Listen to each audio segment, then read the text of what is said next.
Hello, everybody, and welcome to the Aggieville Alleycats podcast. For come rain, shine, or anything in between, we're here to deliver to you the Kansas State sporting news that you so love. I'm Ace Edwards, right alongside Connor Baltazar. And welcome to this week's weekly recap, where once again we're getting to that part of the season where we actually have quite a bit to discuss just by pure volume of sports.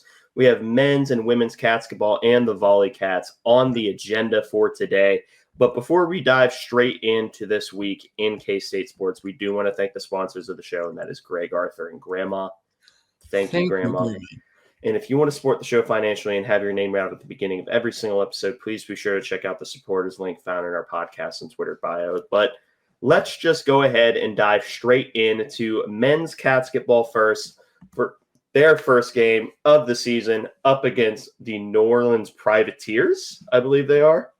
That sounds right, yeah. It ended up being an 89-65 Wildcat victory, though the first half had its share of, we'll call it a very slow start, and it was a slow start that extended just wide enough to be a little bit concerning at the time. But then we pulled the KU special of remembering, oh, wait a minute, we're actually playing a basketball game, and pretty well mollywopped them the rest of the way, which I'd prefer that we never got ourselves in that situation. But if we have to get ourselves in that situation and we win by 24, I guess I'll begrudgingly accept it. Yeah, I prefer to win than lose. So. True. That's the arithmetic for me there. I'm not good at math, so that's where the arithmetic's also going to stop.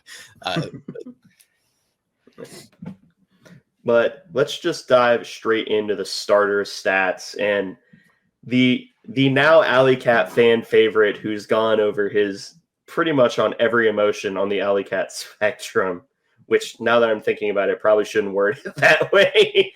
But every emotion the Alleycats could feel about David Gasson has been felt. But he just turned in one of the best performances that we've seen in a game in quite a while. Ends up playing 31 minutes, 10 of 14 from the field, 1 of 2 from 3, 0 of 1 on his free throws because, of course, 15 total rebounds, 10 of them being offensive. 2 assists, 1 turnover, 1 block, 1 steal, 21 total points. Dave simply was on the glass refusing to let offensive possessions die. And that's kind of what he was best at last year, was just high effort rebounding. But then he, complemented it today with 21 total points. Yeah, Dave was fantastic in this game. He had a double-double on points and just his offensive rebounds. So being able to do, the rest of what he did, super, super impressive. And I agree with you. I think the fan base has kind of finally come full circle on Dave Gasson. And it kind of already had it in the last season, but this, I think, just some really fantastic stuff from him. Yeah, this sort of just elevates it even further. But speaking of elevation, this is the first that we got to see of Max Jones, who didn't play in the scrimmage, ends up playing 25 minutes, 7 of 10 from the field, 4 of 5 from 3, 1 of 3 on his free throws, 3 rebounds, 1 foul, 3 assists, 1 turnover, 2 steals, 19 total points. So really, really good debut for him in a Wildcat uniform, because, we didn't see him during the scrimmage, but we were constantly hearing about him. It's like, oh, Max Jones is the truth, and he sort of showed it, at least in this limited action against a New Orleans squad. So I feel like you kind of have to preface that with it's against a New Orleans squad, but you can still look as like, yeah, these guys look good. Yeah. This is a New Orleans team that I think will probably end up being a lot better this year than they were last year. I still don't think they're a great team, but still, this was a pretty impressive performance for a lot of guys playing a game that counts for the first time. But Max Jones, yeah, he was really good in this game. I was kind of waiting and seeing on him because we've heard tons of offseason hype on other guys before. that hasn't always panned out, but the Max Jones hype, that's real. Yeah. And then Brendan Howson is the next guy up. 27 minutes, 5 of 10 from the field, 4 of 9 from three. 3 of 3 on his free throws, got 3 rebounds, 2 fouls, 1 assist, 1 block, 1 steal, 17 total points. He is the designated white man who can shoot. That is kind of his role. I think you kind of prefer that as an off the bench skill set, but you take it where it'll be.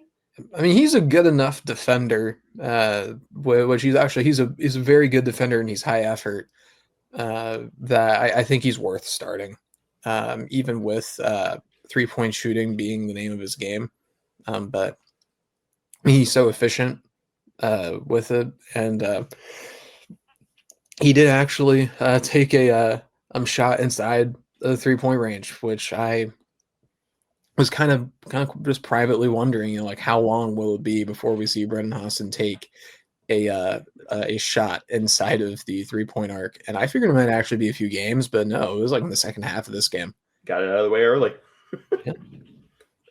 The fourth starter is CJ Jones, 24 minutes, 3 of 6 from the field, 2 of 3 from 3, 2 rebounds, 2 fouls, 4 assists, 2 turnovers for 8 total points.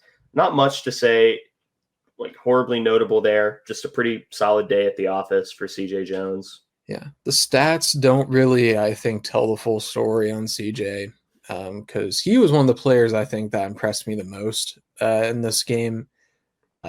For someone who I really did not anticipate being a primary ball handler at any point, he through the scrimmage in this first game has been taking the task of being the primary ball handler when Doug McDaniel hasn't been on the court, and he's looked very comfortable in that role, and he just looks like a really smooth basketball player. He had a layup at the end of the game that the whole time I just thought he just looked really in control the entire time. It wasn't erratic. It wasn't overly like just outstrengthening someone. He just made a really smooth play and did just enough to keep people off him. But I really like what I've seen from CJ Jones so far.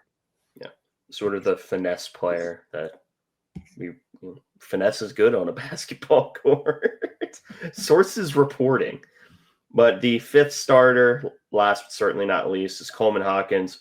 Didn't have the most efficient day on the floor. 2 of 9 from the field, 1 of 6 from 3. But he did have 9 rebounds, 5 assists, 2 turnovers, 1 block steal for 5 total points. I mean, you'll take the rebounds. You want him to score a little bit more efficiently, but I feel like this was one of those times that'll just happen over time. He just had an off night.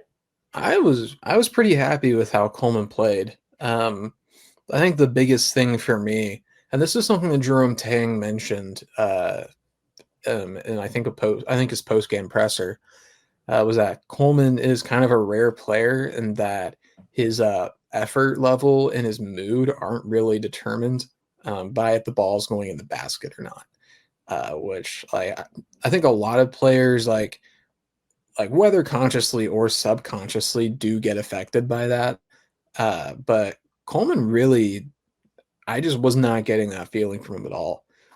Which that's kind of something he was known for at Illinois. That's what made him the most valuable player in the transfer portal, was that he can be a guy that goes out and gets you 30, but he often won't be, and he doesn't have to, but he knows what the team needs.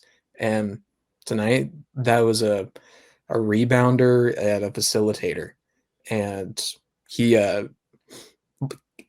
very different play styles, but his presence on the floor is similar to that of Keontae Johnson, where it just seems like everything is just like moving slower for them as opposed to everybody else. Because Keontae just had a way of moving about the floor where everything just seemed kind of effortless for him.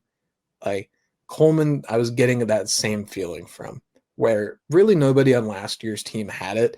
And that's not really a bad thing, because that's just a difficult trait, like, to even identify, let alone have. But Coleman, I thought, looked really comfortable. It wasn't his shooting night, but we didn't really need him to have a great shooting night. He just did what we needed him to do. Yeah, sort of like describing him as the ultimate glue guy, but sort of going that tier above it. It's a crazy glue guy, I guess. Super glue, crazy glue. Yeah, Either or. I'll get super glue. Yeah. But you have all the bench players, and we didn't entirely empty the bench, but a lot of people got significant minutes. We got pretty close to emptying the bench, but not quite. You're right there. We'll start with a guy I guess we're all a little surprised is on the bench. That's because he remains in the doghouse, supposedly, and that's Doug McDaniel. Did not have an efficient day scoring, but he did look good, and he was taking open shots. He was getting open shots as well, and he was creating, and he looked really quick and sudden. Particularly on offense, he was really great at shaking people. The shots just weren't really going down for the most part. But I'm not really upset. Like Doug was taking open looks. This wasn't like he was just jacking up contested bad shots. Even if they were early in the shot clock, if you have an open three, take the shot. This isn't like 1989. Like we don't need to wait to take a three until we're like under 5 seconds in the shot clock or draw it up specifically. Brendan Hawson's here just to shoot threes, so Doug can have the green light too. But as a treat. Yes. But other than finishing with 6 points on 2 of 8 from the field, 0 of 3 from 3, making his 2 free throws, he did add 8 assists, which was a little quiet, I thought. But again, that's really great numbers compared to 2 turnovers as well. I'll take 4 to 1 any day of the week. And then he added 2 steals as well with just 1 foul in 24 minutes. So outside of scoring, a really good night for Doug McDaniel. Yeah, I really don't have any major notes for any of the bench players. The only thing that I'll have to add is at the very end, and it's a stat that we did not see during the duration of last season. Yeah, I think I know what you're talking about, but I will not steal your thunder on that. Buddy Rich, he played 11 minutes, went 1 of 4 from the field, 2 of 3 at the free throw line. Unfortunately, got absolutely stuffed at the rim on what was about to be a really great dunk attempt, and then he got embarrassed, sadly, because he brought the ball back too far, which it happens. But 5 rebounds for him, 3 fouls, and 4 points. So not the most efficient day for Buddy Rich, but his defense, I think, is definitely improved. It still has work, I think, but it's much better, which is saying a lot about where he was last year defensively. Yeah, as from a defensive liability. Yes. It was like we're not basketball savants on this podcast, but it was pretty obvious to us that he was a bit of a weak link last year on the defensive end. And if it's obvious to us, then it's obvious to bad. That's bad. But otherwise, a solid day for Buddy Rich and definitely market improvement. By fall, he only played 2 minutes in this game, but he was very busy in those 2 minutes. He finished 2 of 2 from the field with 4 points, both of those being lob dunks, I believe, or one of them they were both dunks, at least from what I can recall. One of them was a in traffic poster that kind of went under the radar, but really nice play from Byfall. He finished with 1 foul and a block, too. David Castillo, the true freshman, he played 11 minutes, 1 of 8 from the field, 1 of 6 from 3.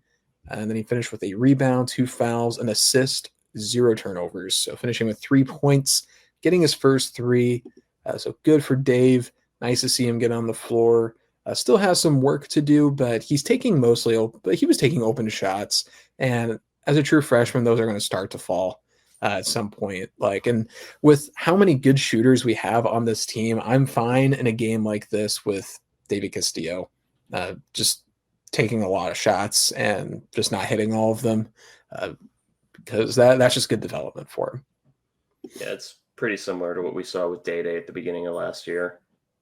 Yeah, and I really think that he's he seems a little bit more composed, I think, than Day did. Oh yeah, At this point last year, which also Day he's not even starting at Virginia, which that was like kind of surprising to me.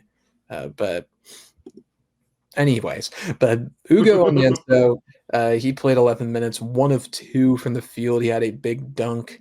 And then he had 2 rebounds, 1 turnover, and 2 blocks. So his pace of, I think it was like a block every 6 minutes or something at Kentucky. He is on that pace right now. In fact, he is marginally ahead of it. So good for Ugo Onyenso. And then Taj Manning played a minute and he grabbed a board. So we didn't see Moby Ikewaruka in this game. Was there anyone? Spencer Bain, the walk-on, we didn't see him. I'm probably forgetting somebody, but that's all I can think of. Yeah. But the primary stat that I wanted to look at here was only 9 turnovers. Throughout the duration of last season, we never had fewer than 10. And we just decided that we were going to take care of the ball. And I'm happy because good Lord. I was tired of that last year, so I think everybody was, including probably Coach Tang. But yeah, single-digit turnovers. It's a sight for sore eyes, to be sure. And add 24 assists to that as well. So about 3-1 as a team. That is a pretty good winning formula for the most part for men's basketball. But overall, I felt like this was the first 10 minutes were pretty bad. But really, once we got out of that, K-State really controlled this game. And honestly, seemed pretty comfortable playing from behind as well. I went on around the horn with Bosco's boys, and I mentioned this. I'll mention it here too. But something that I really did like about this team was how comfortable they were playing in a difficult situation. And kind of how it was the opposite of last year, where it seemed like so often last year's team would get a huge lead and then blow it, like that game against West Virginia.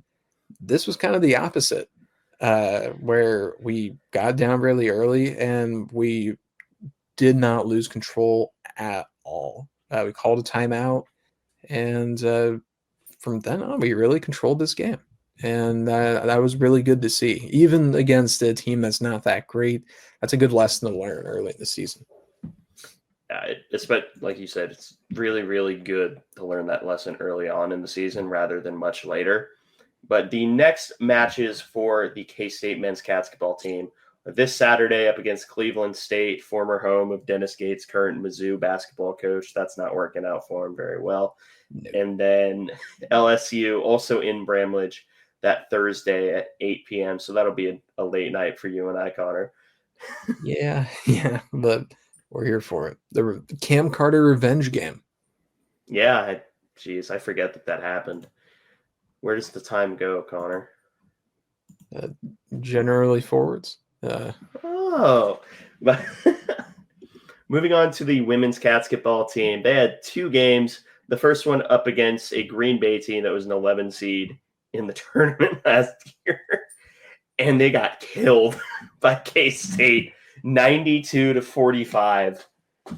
This is perhaps the greatest show of force that K-State could have had to open the season. Talk about a statement being made, because doing this to a tournament team that doesn't happen very often. Yeah, this is a Green Bay team that I think Brian mentioned on the broadcast that over the last 20 years, they've never finished lower than the 3rd in their conference. They're projected to win it this year. Yeah, which granted, this is their first year with a new coach, but it's a former player that played with the former head coach. So, there wasn't a lot of turnover there, I don't think, in terms of culture or anything. This was a team where it's very easy to look at, it's just Green Bay, and just overlook it. But no, this is a very high quality mid-major team. Mid-major rankings, I saw, I think they had them as like a top 5 mid-major school, as I recall. So, I mean, this was we scheduled tough, to be sure, in this non-conference slate. Yeah, that's probably the best way to put it. We didn't schedule a bunch of really bad teams, and we're trying to get that strength of schedule to where hosting is, because we were sweating it a little. A lot of people don't remember that we were kind of sweating hosting for a while towards the back end of the year, though that wasn't because of our non-con slate. It was because of our slow finish. But Connor, you get the starters for both of the women's games, we'll say. Yeah. Leading scorer in this one, Jalen Glenn. She finishes 6 of 12 from the field, 4 of 9 from 3, made 1 of her 2 free throws, getting 17 points. So really good scoring night for Jalen. But she was also 1 rebound away from getting a double-double. She had 9, and she added 6 assists to 0 turnovers and 3 steals, and then just 1 foul, all that in 29 minutes. A really fantastic performance for Jalen Glenn to start off the season. Yeah, I'm going to tell you right now, I don't really have anything to add except for one of these players.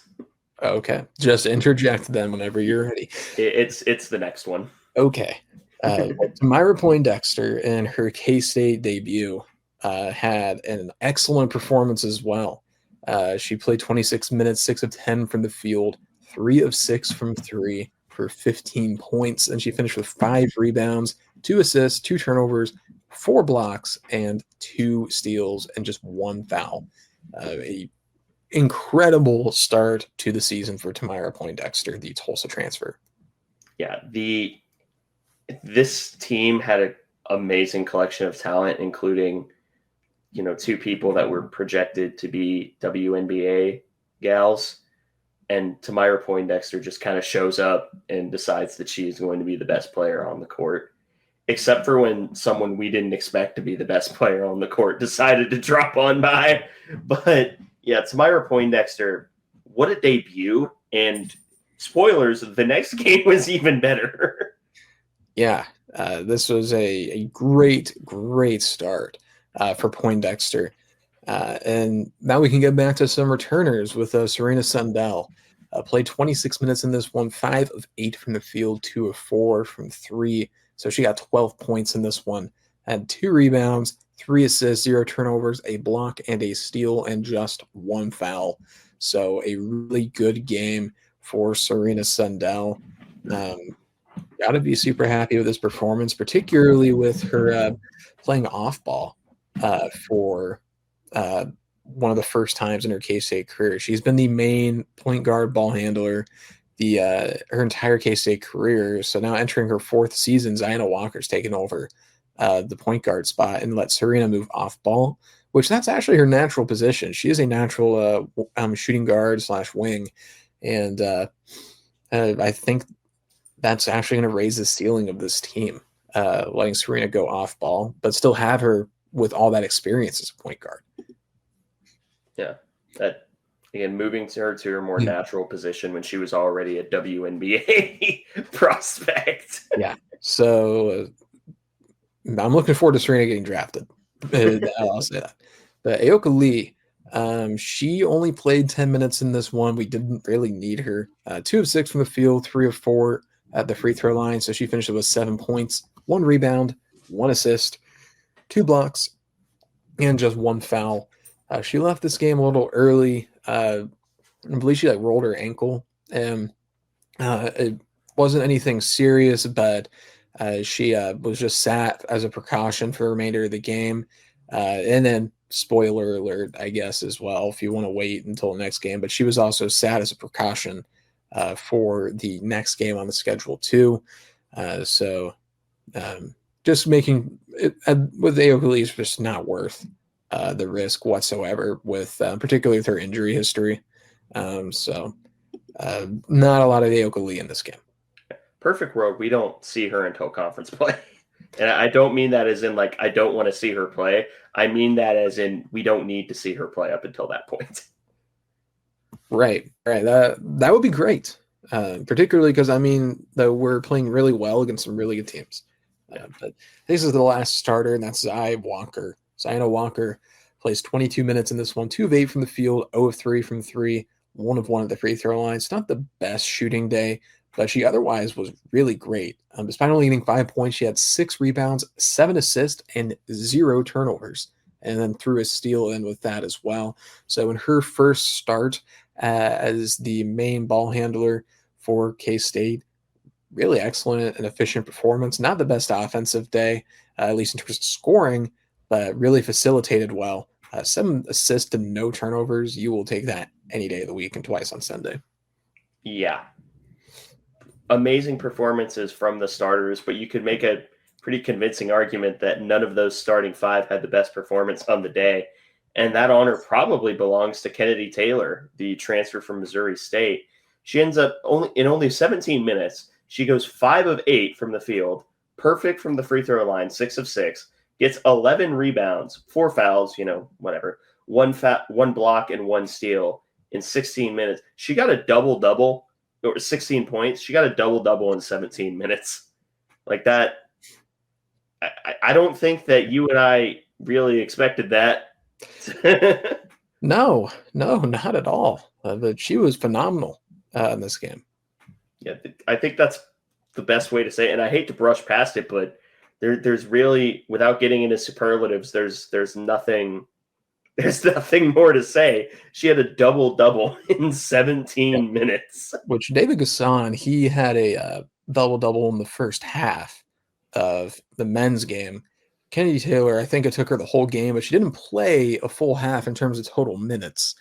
So we'll say it was a half for her benefit, and say that in both first games of the year, Casey had a player get a double-double in a single half of play. So it's nuts.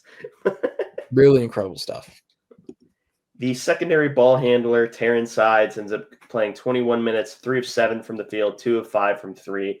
Ends up getting 6 rebounds to 2 assists, 3 turnovers, 8 total points. If I ever see Taryn Sides have more rebounds than assists again, I don't know what I'll do, because that's just kind of a confusing stat line for her. Yeah, particularly triple the amount of rebounds to assists. But this was a very Taryn Sides game. She had some just eye-popping, like jaw-dropping moments. She also had a few like facepalm moments as well. But I do think that she already looks better than she did last year, and that was with her being pretty good last year. I know, like I've been trying to pump the brakes, I guess, a bit on Taryn more than most. Not because I don't like Taryn, but because I just think that she has a super high ceiling and it's just nowhere close to it yet. But she's definitely starting to come around, and she's a very confident shooter, which is great. Yeah. Gisela Sanchez played 20 minutes, 3 of 6 from the field, 0 of 1 from 3, but perfect from the free throw line. 3 rebounds, 1 assist to 2 turnovers, and a steal for 8 total points. Solid Gisela Sanchez day off the bench. And then Amani Lester, 13 minutes, 2 of 2 from the field, gets 2 rebounds, 2 fouls, 1 assist, 2 turnovers for 4 total points. And then Eliza Maupin plays 16 minutes, 0 of 3 from the field, 0 of 1 from 3, but does manage to get 4 rebounds, 2 fouls, and 1 assist. So she doesn't score, but she contributes through rebounds and on the defensive end as well.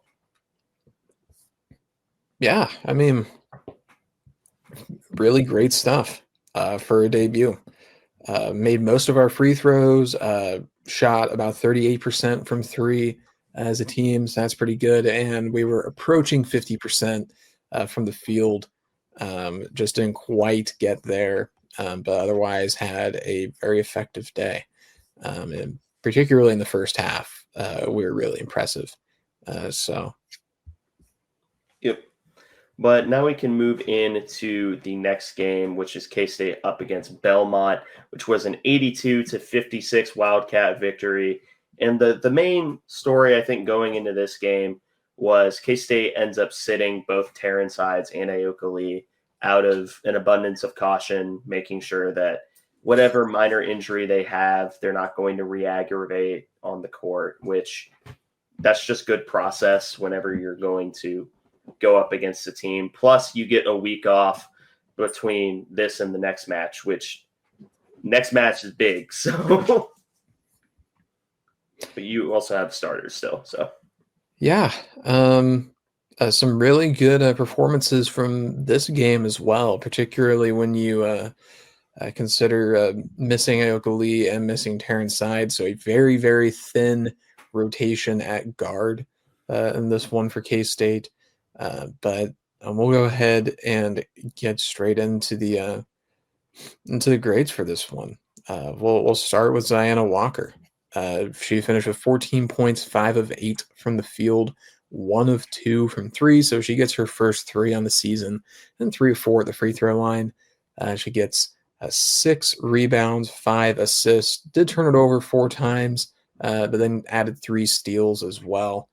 So a pretty solid performance there from Zy Walker. Pretty happy, all things considered. Like to keep the turnovers down a little bit more, but I won't spend too much time talking about her because the real woman of the hour, though, is Tamira Poindexter, who had an excellent game, finishing with 23 points on 9 of 16 from the field and 5 of 11 from 3. Got 4 rebounds, 2 assists, 3 turnovers, 2 blocks, and 2 steals in 37 minutes. Just fantastic stuff from Tamira Poindexter. She got a lot of those points in the first half as well. I think she had 19 at half. Yep. And at one point it was like 4 or 5 from 3 or something crazy like that. And at one point in the game, it was just raining Tamira Poindexter threes. And they weren't even always wide open threes. A lot of them, there was a closing defender or there was even somebody in her that just gave her a little bit too much space. But she was just absolutely phenomenal in this game, and once again was the best player on the floor. Yeah, and that's crazy considering who she is sharing the floor with. And she was one stat away from stuffing the stat sheet, and it was free throws. Yep, did not attempt a free throw in this one, but that is it. That is the only thing she did not do. But otherwise was just excellent. Which we should come to expect. Yes, I have a feeling that's going to be a pretty common theme with Tamira Poindexter. But that takes us to the next player, which is Jalen Glenn. She finishes with 10 points, 4 of 6 from the field, 2 of 3 from 3, 5 rebounds, 4 assists, 2 0 turnovers, and added 2 more steals to her total as well. In her quest to finally get respect and be on the defensive team of the year for the Big 12 after not 1, not 2, but 3 years of being snubbed. Hopefully she finally will get that respect this season. I'll believe when I see it. You have to hope, because at this point, maybe it's just a bit at this point. It almost has to be, right? It must be. I don't know what else it could be, because she's been phenomenal defensively her whole career at K-State. But I think it's our next player, Serena Sundell, who had a bit of a quiet night scoring. 3 of 9 from the field, 0 of 2 from 3, just 6 points for Serena. Does finish with 6 rebounds and 6 assists, a little high on the turnovers with 4 and 2 steals for Serena. And then rounding out the starting lineup was Kennedy Taylor, who had another great game. She finished 6 of 10 from the field and 6 of 8 at the free throw line. So she gets 18 points in this one with 5 rebounds, an assist, a block, and a steal. So a really great performance from Kennedy Taylor, who now the transfers have come in back-to-back games. Both of them have put together just excellent performances early in the season for K-State. Which, wow. That's all I can really say is wow. I mean, I don't want to say we expected this level of production from Tamira Poindexter, but we expected her to be really good. Kennedy Taylor has sort of come out of nowhere. And I know that she was the 6th woman of the year in her previous league at Missouri State, but I mean, I don't feel like we should have expected this, but here it is. And she's just blowing the doors off of expectations right now. Yeah, she's been I expected her to be a reliable and good player, but she has been the type of player where she started the whole year, these stats would probably get her to all Big 12. For granted, it's been 2 games, but still, like that's still a really impressive start, particularly given that she was kind of thrust to a pretty difficult situation with having to start in place of Aoka Lee. Which is kind of why she was brought in. But I imagine she was thinking she would get further than 2 games before having to be a spot starter. I Life comes at you fast, doesn't it? Happens to the best of us. There are only 3 women who came off the bench this game. First we'll start with Eliza Maupin, who played 11 minutes, 4 total points, 1 of 2 from the field, 2 of 2 on her free throws. Ends up collecting a total of 3 total rebounds, 1 assist, 1 steal, and 11 total minutes, which fine. We drew up a few lob plays for her, just didn't end up connecting, which still drawing up a lob play in women's basketball is hilarious. But it's hilarious because it doesn't happen very often. Gisela Sanchez ends up getting 7 points, 3 of 8 from the field, 1 of 4 from 3, 6 total rebounds, 2 assists, 2 fouls, 2 turnovers, 1 block in 25 minutes. Then Amani Lester plays 10 minutes, goes 0 of 1 from the field, but does manage to get 2 rebounds, foul once, and turn the ball over. So not much in the way of bench production, which perfect world, you want to get more bench players in there, but we're resting so many that, a few of these gals just kind of had to be in there. Yeah, definitely not a perfect game by any stretch of the imagination, but anytime you can have a really, frankly, a sloppy game for K-State standards and still win by 26 against a team that I think was about 70th in the RPI and made the NCAA tournament last year, I think, and is generally just considered to be a really good basketball team in Belmont. Like, if you can have a sloppy game and win by almost 30 against a team of that quality, that means you're a really good team. And particularly when you're down Aoka Lee and Terran sides, this is a wildly impressive victory. Like, first game was great. It was super fun. Love just obliterating teams. But this one may have been the more impressive win. In fact, it almost certainly is. Belmont is a really quality club, and we were weakened in this one. So, huge shout out to the women's basketball team for fighting through some adversity and really not missing much of a step. They kind of faltered a little at the beginning of the game. The first quarter was a little slow, but outside of that, they controlled. Yeah, and I think that's the best part about it is, they did control, and it was just so great to watch, even shorthanded. And they're going to need to carry that energy into their next matchup up against Crichton, who is also ranked, I believe, 21st in the country. It is in Bramlage on ESPN2, so nationally televised game, home crowd. If you can be there, please be there. I'm debating doing unwise actions in order to make this game. I can mean a lot of things. Nothing illegal. Don't incriminate yourself. So nothing illegal. Okay. I more meant skipping out on any law school / work related work to actually be there. Oh. Well, I think that's the same night as LSU. Yeah. So you got men's and women's games back to back. What a night. Great start. It's a great start. But I'm really excited for the game up against Crichton. And if we carry the momentum from the previous 2 games, that's going to be an awesome game. It should be an amazing environment with it being a doubled up game. If Bramlage is less than, I'd say, 80% capacity, I will not only be very disappointed, but I will be genuinely sad because there's no reason why it should be that way. Yeah, and this game is getting a lot of promotion. I know that K-State has designated it as one of their 2 Purple Pride nights, or like a Wildcat like double pack or whatever thing, where if you or it's like double header, where if you get a men's basketball ticket, you can get into the women's basketball game as well. So you're getting 2 basketball games for the price of one, and you're getting to watch 2 really, really good basketball teams. And that's a good ticket. That's a great deal. Yeah, that is an amazing ticket. Hang on, let me just. I am looking to see as we speak. I am checking to see if there are seats that are. That's worth it. Oh, if you're wondering, $50, but for both. So Yeah. that is a deal. Yeah, and this Creighton game also on ESPN2.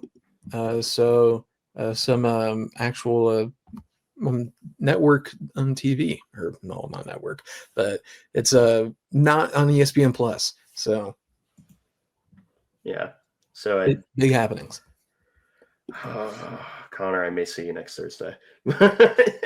I'm gonna be scrambling out of work to get to this game. So you may get Canes afterwards. Is what I'm just saying. But it might have to happen. And now we can move into the Volleycats, who've been on a little bit of a roll as of late. 2 matches to cover since we recorded early last week. The first one's less notable because it's West Virginia, who hasn't been amazing this year, but again, it's still a win.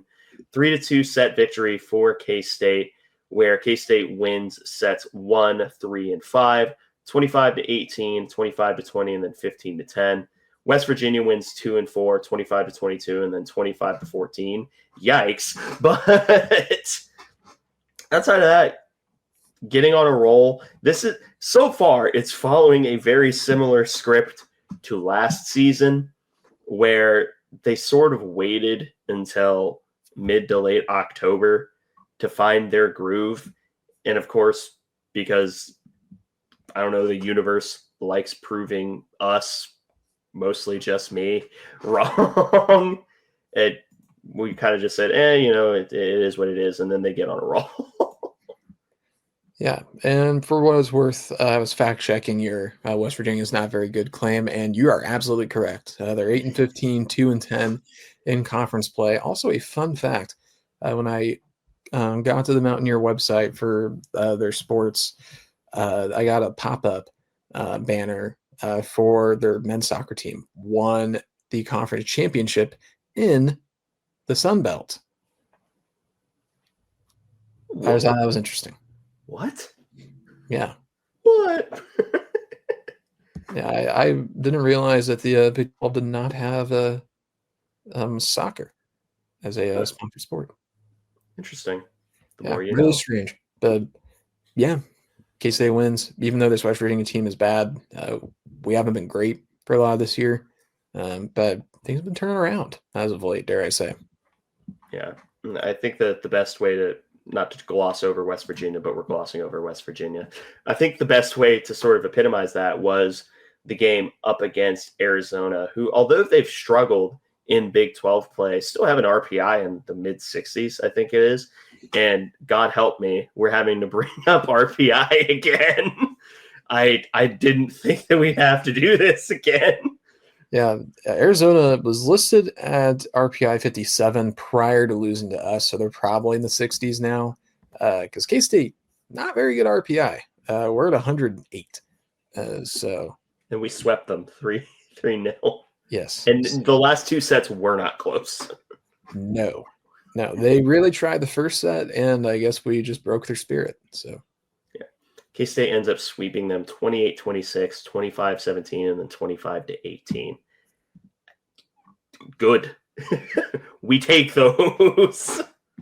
Yeah, I'm glad that the volleyball team has really kind of put it together the last couple of weeks. It's still not quite to the level that I think we were hoping, but this has still been a nice little run on the back end of the season. Yeah, and if we had to pick a single time to start getting momentum, I guess I'm glad that we pick now, considering what we are staring down the barrel of number 11 away, number 17 at home, number 18 at home, UCF, number 8 at home.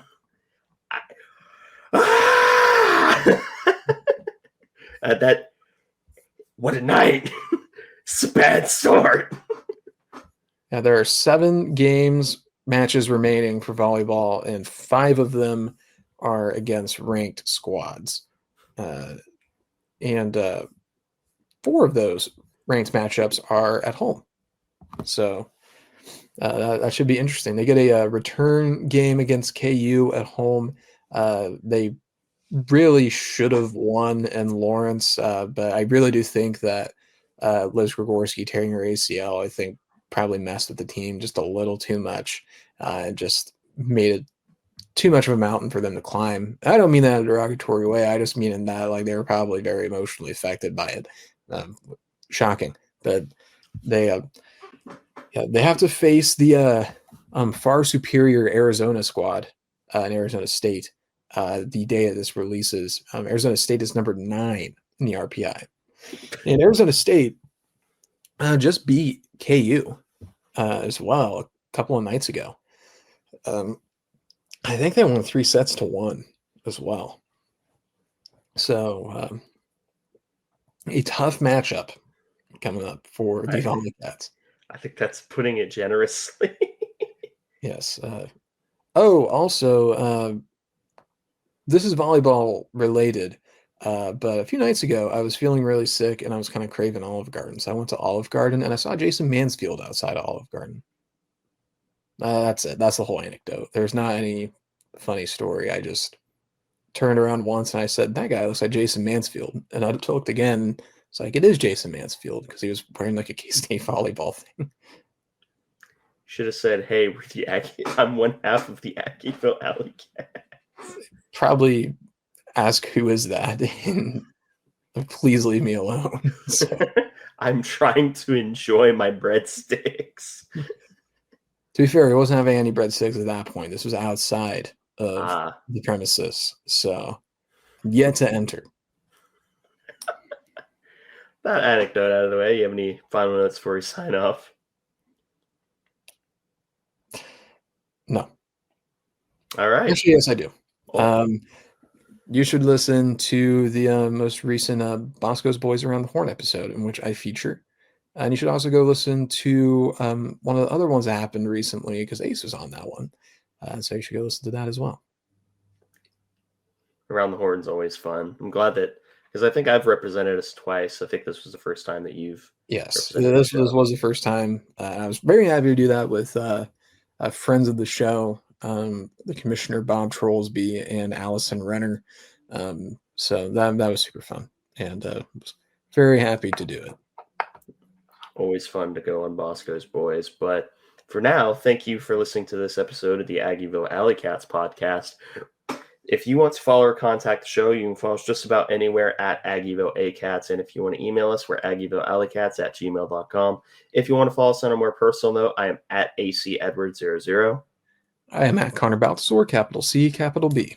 And if you want to support the show financially, please be sure to check out both the official Aggieville Alleycats merch store and the supporters link, both found in our podcast and Twitter bios. But most importantly, thank you all for listening to this episode of the Aggieville Alleycats podcast. Where come rain, shine, or anything in between, we're here to deliver to you the Kansas State sporting news that you so love. Stay safe, Alleycats.